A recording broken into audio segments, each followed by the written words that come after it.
की मुलं झोपलेली असतानाच ही सगळी कामं जर झालेली असेल तर कुठेतरी स्वतःला वेगळा आणि वेळ मी काढते.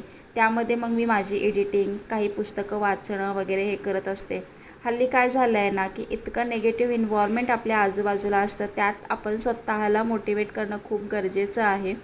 तर स्वतःला व्यस्त ठेवणं पण तेवढंच महत्त्वाचं आहे, कारण की उगाचच नको असलेली विचार जर डोक्यात आले की आपण फार निगेटिव्ह होऊन जातो. आणि किती निगेटिव्ह राहायचं, कारण की गेलेला जो काळ असतो तो पुन्हा येत नाही आणि येणारा जो काळ असतो तो आपल्याला आनंदित घालवायचा आहे का गेलेल्या काळाबद्दल विचार करत घालवायचा आहे, तो आपणच ठरवायचा. प्रत्येकाचं काही ना काही असतं. माझ्या मागे दुसऱ्या काही गोष्टी आहेत, जशा की माझ्या मुलांचं एज्युकेशनचं मला बघायचं आहे, माझ्या शोभाला शिकवायचं असते, काही काही नवीन गोष्टी असतात.